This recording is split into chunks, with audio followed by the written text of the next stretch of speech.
আমি ব্যথায় কাঁপতে কাঁপতে বললাম, বাবা তাড়াতাড়ি করো, অনেক জ্বলছে কিন্তু। বাবা শান্তভাবে বললেন, মা আর 1 মিনিট। সেই 1 মিনিট বলতে বলতেই অনেক সময় কেটে গেল, তবুও শেষ হচ্ছিল না। আমি ভেবেছিলাম হয়তো আর একটু সহ্য করলেই সব শেষ হয়ে যাবে, কিন্তু মিনিটগুলো যেন ঘণ্টার মতো দীর্ঘ লাগছিল। বন্ধুরা, আমি এখন শুরু থেকে পুরো সত্য ঘটনা তোমাদের সঙ্গে শেয়ার করব। ভিডিওটি শেষ পর্যন্ত দেখো। বন্ধুরা, আমার নাম লতিকা। আমার বাবার নাম রঞ্জন দাস। বাবা একটি ছোট কোম্পানিতে জব করে। আমার মা মারা গেছে প্রায় 1 বছর আগে। আমি এবং বাবা আমরা দুজন একসঙ্গেই থাকি। আমার বয়স 17 বছর। আমি কলেজে পড়াশোনা করি। আমার মা মারা যাওয়ার পর সংসারের সব দায়িত্ব আমি নিয়েছি। বাসার সব কাজ আমি নিজে করি।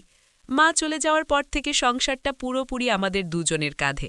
আমি পড়াশোনা আর ঘরের কাজ মিলিয়ে ব্যস্ত থাকি। বাবার সঙ্গে আমার ভালোভাবে তেমন দেখা হয় না। সকালে একবার দেখা হয় এবং রাতে আসার পর দেখা হয়। সকালে নাস্তা আমরা দুজন একসঙ্গে করি এবং রাতেও। বাবা আলাদা একটি ঘরে ঘুমায় এবং আমি আমার ঘরে ঘুমাই। যদিও আমরা বাবা মেয়ে, কিন্তু আমাদের দূরত্বটা একটু দূরে। রাতে আমরা কখনোই একসাথে ঘুমাই না। এর কারণ হলো, আমার পাড়া প্রতিবেশী সহ আমার নিজের মাসি আমাকে বলেছে যে রাতে কোনোভাবেই আমার বাবার সঙ্গে না ঘুমাতে। আমি নিজেও জানি না কেন তারা এই কথা আমাকে বলল। তিনি তো আমার নিজের বাবা, তার সঙ্গে রাতে ঘুমালে কি এমন হবে? আমার বাসার পাশেই আমার মাসির বাসা। মাসির সঙ্গে দেখা হলেই মাঝে মাঝে আমাকে বলে, লতিকা, আজকে রাতে তুই কোথায় ঘুমিয়েছিস? তখন আমি বললাম, কেন, আমার ঘরে, প্রতি রাতেই তো আমি আমার ঘরে ঘুমাই। তারপর মাসি আমাকে অনেক আদর যত্ন করল। অনেকদিন পর তার বাসাতে গিয়েছিলাম, তাই মাসি আমাকে অনেক খাবার খেতে দিল। আমি মন ভরে সেগুলো খাবার খেলাম এবং আমার মায়ের কথা মনে পড়ল। তারপর মাসির বাসা থেকে এসে বাড়িতে যেগুলো কাজ রয়েছিল সেগুলো কাজ করলাম।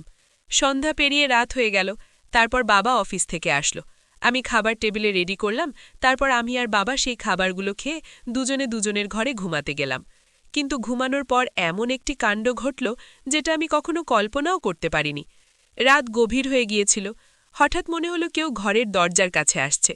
আমি দৃষ্টি গাম্ভীর্য নিয়ে দেখলাম, কিন্তু মনে হচ্ছিল এটা কি সত্যি আমার বাবা নাকি অন্য কেউ। আমার হৃদয় দ্রুত ধাক ধাক করছে, ভয় আর অজানা কৌতূহল মিশ্রিত। কেঁপে ওঠা হাত দিয়ে আমি ধীরে ধীরে দরজার দিকে তাকালাম। আমি দরজার কানের কাছে গিয়ে খুব নরমভাবে শুনতে চেষ্টা করলাম বাইরে কারো পদপের শব্দ এসেছে, কিন্তু সেই পরিচিত আওয়াজ বাবার কিনা বুঝতে পারছিলাম না। হৃদয় যেন থমকে গেছে। ভয় আর কৌতূহল একসাথে মাথা চেপে ধরেছে। আমি চুপচাপ নিজের ঘরে লুকিয়ে থেকে দেখছিলাম। মনে কল্পনা ভরা প্রশ্ন ঘুরছে, এটা কি সত্যি বাবা? দরজা ধীরে ধীরে খোলা হলো।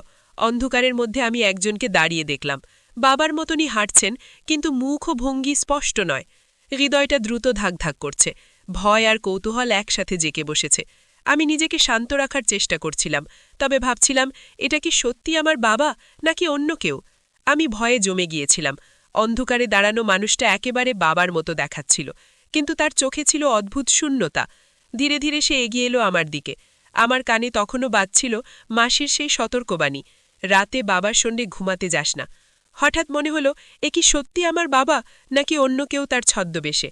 আমার বুক থরথর করতে লাগল। আমি চোখ কচলাতে কচলাতে তাকালাম। হ্যাঁ, মুখটা বাবার মতোই, কিন্তু কেন যেন তার দৃষ্টিতে ছিল অচেনা শূন্যতা, যেন সে আমার দিকে তাকাচ্ছে অথচ চিনতে পারছে না। আমি গলার স্বর শুকিয়ে গিয়ে ফিসফিস করে বললাম, বাবা, তুমি তো। কিন্তু কোনো উত্তর এলো না। শুধু ঠান্ডা বাতাস বইতে লাগলো ঘরের ভেতর। আমি কিছুক্ষণ তাকিয়ে রইলাম অন্ধকারের ভেতর দাঁড়িয়ে থাকা মানুষটার। ভঙ্গি, হাঁটা আর কাঁধের ভাঁজ সবই আমার বাবার মতোই মনে হচ্ছিল। মনে হচ্ছিল যেন বাবাই আমার ঘরে এসে দাঁড়িয়ে আছেন। আমার হৃদয় তখনও দ্রুত ধকধক করছিল, কিন্তু আমি শান্ত থাকার চেষ্টা করলাম।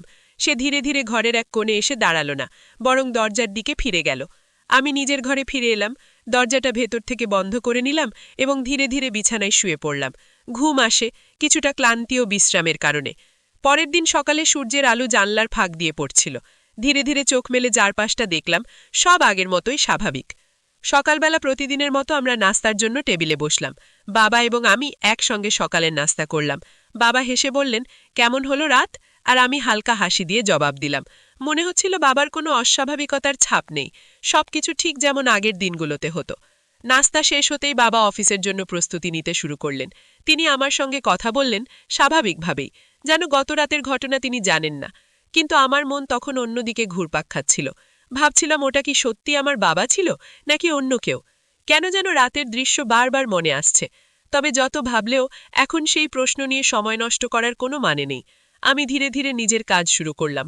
বাড়িতে অনেক কাজ অপেক্ষা করছে। ঘরের পরিষ্কার পরিচ্ছন্নতা, কাপড়ের কাজ, রান্নার কিছু বাকি কাজ।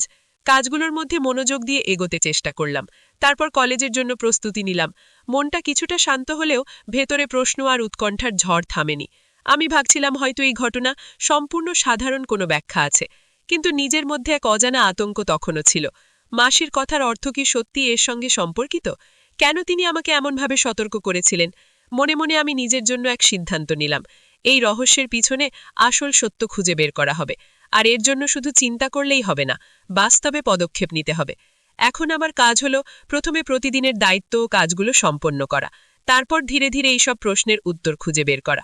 আমি বাড়ির কাজগুলো শুরু করলাম। মনকে ব্যস্ত রেখে ভয়ে উৎকণ্ঠাকে সামলানোর চেষ্টা করলাম। দিনের আলো পড়ার সাথে সাথে কলেজের প্রস্তুতি নিলাম। যদিও ভেতরে ভাবনার ঢেউ তখনও থামেনি, কিন্তু আমি জানতাম প্রথমে কাজ শেষ, তারপর রহস্যের উত্তর খোঁজা হবে।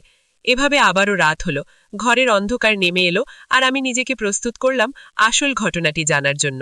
মনে মনে বলছিলাম, আজকে আমি অবশ্যই জানতে চাই আমার সঙ্গে কি ঘটছে।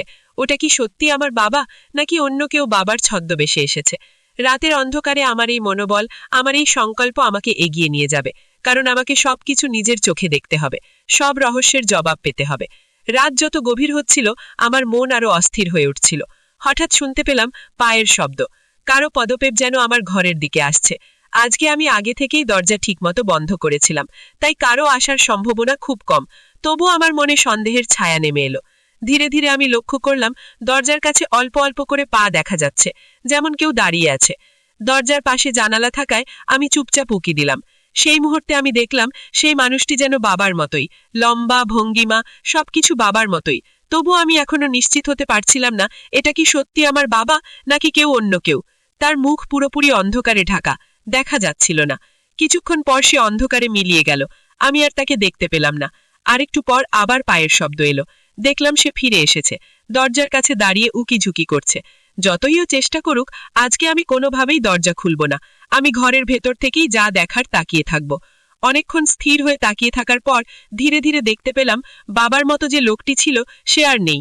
অল্প কিছুক্ষণ পর বাবা আমার ঘরে এসে ডাকলেন। মনে হলো এ কি সত্যি বাবা, নাকি আবার কেউ বাবার ছদ্মবেশে এসেছে। আমি দরজা খুলে দিলাম এবং বাবা ধীরে ধীরে আমার ঘরে প্রবেশ করলেন। আসার পর তিনি আমার পাশেই বসলেন। বসার পর বাবার কণ্ঠে ভরে করে শান্তি এবং দৃঢ়তার মিশ্রণ ছিল।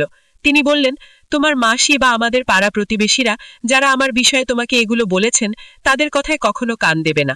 তারা অতীতকে টেনে নিয়ে যেতে চায়, কিন্তু আমি এখন অতীতে নেই, বর্তমানেই ভালো আছি। হ্যাঁ, আমি কিছুটা খারাপ ছিলাম, যার কারণে তারা তোমাকে এইসব কথা বলেছে। কিন্তু বিশ্বাস করো, তুমি আমার নিজের মেয়ে। তোমার সঙ্গে আমি কখনো বিশ্বাসঘাতকতা বা খারাপ আচরণ করতে পারি না।